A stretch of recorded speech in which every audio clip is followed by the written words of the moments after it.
ఇంట్లో BP check చేసుకోవడం మనలో చాలామందికి అలవాటే కదా.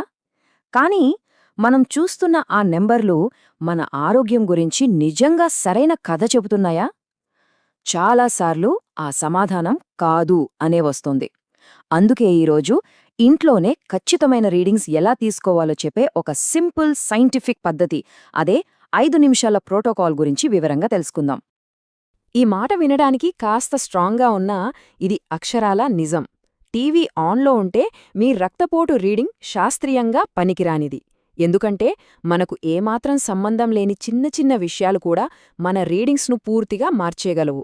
దానివల్ల లేనిపోని కంగారు పడే అవకాశం ఉంది. ఒక్కసారి మనల్ని మనం ప్రశ్నించుకుందాం.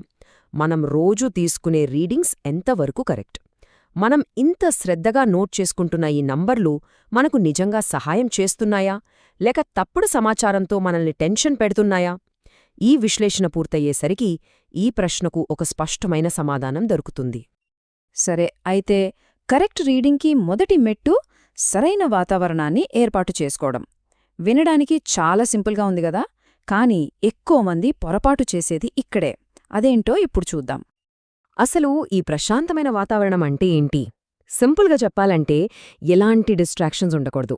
అంటే టీవీలో వచ్చే న్యూస్ కానీ, పక్కన వాళ్లతో మాటలు గాని, ఆఖరికి మన ఇంట్లో పెంచుకునే జంతువులు చేసే అల్లరి కూడా. ఎందుకంటే మనకు తెలియకుండానే ఇవన్నీ మన బీపీని టెంపరరీగా పెంచేస్తాలన్నమాట. అందుకే రీడింగ్ తీసుకునే ముందు కొన్ని నిమిషాల పాటు పూర్తి నిశ్శబ్దం కంపల్సరీ. ఇక్కడ చూస్తే తేడా స్పష్టంగా తెలిసిపోతుంది కదూ.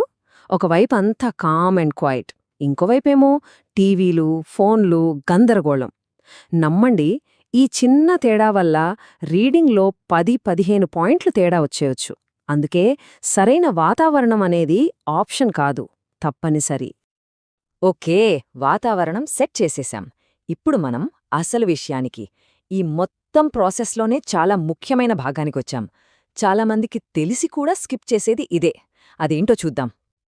ఈ ఒక్క నెంబర్ 5, దీని మాత్రం బాగా గుర్తుపెట్టుకోవాలి. 5 నిమిషాల సంపూర్ణ నిశ్శబ్దం. దీనిలో అస్సలు రాజీ పడకూడదు.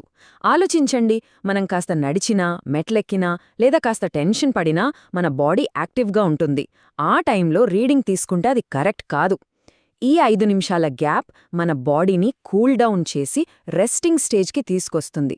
అప్పుడే మన అసలైన బేస్లైన్ బీపీ తెలుస్తుంది. సరే, ఈ 5 నిమిషాల్లో ఎలా ఉండాలి?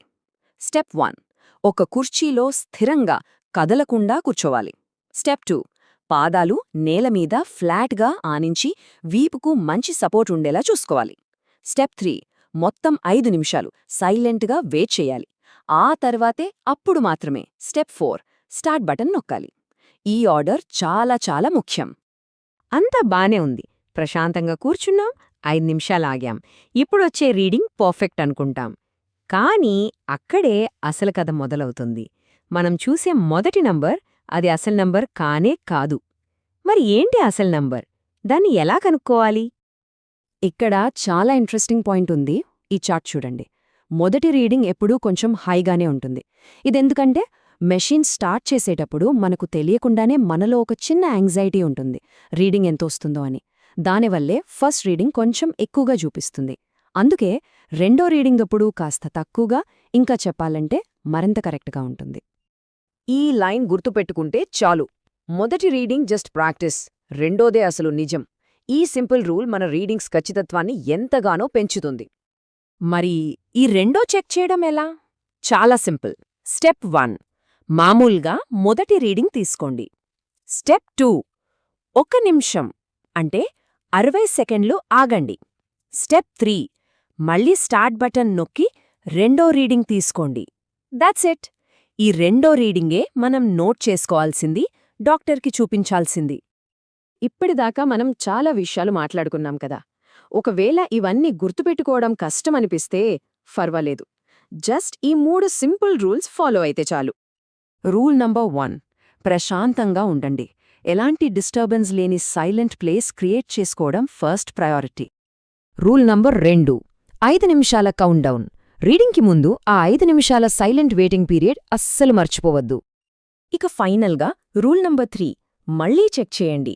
ఫస్ట్ రీడింగ్ని ఇగ్నోర్ చేసి నిమిషం ఆగి రెండో రీడింగ్ని లెక్కలోకి తీసుకోండి. సో ఇప్పుడు కరెక్ట్గా బీపీ రీడింగ్ ఎలా తీసుకోవాలో ఒక క్లారిటీ వచ్చింది కదా.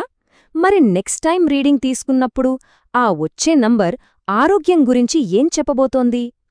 ఈ సింపుల్ ప్రోటోకాల్ పాటిస్తే వచ్చే సమాధానం చాలా నమ్మదగినదిగా ఉంటుంది. తప్పకుండా ట్రై చేసి చూడండి.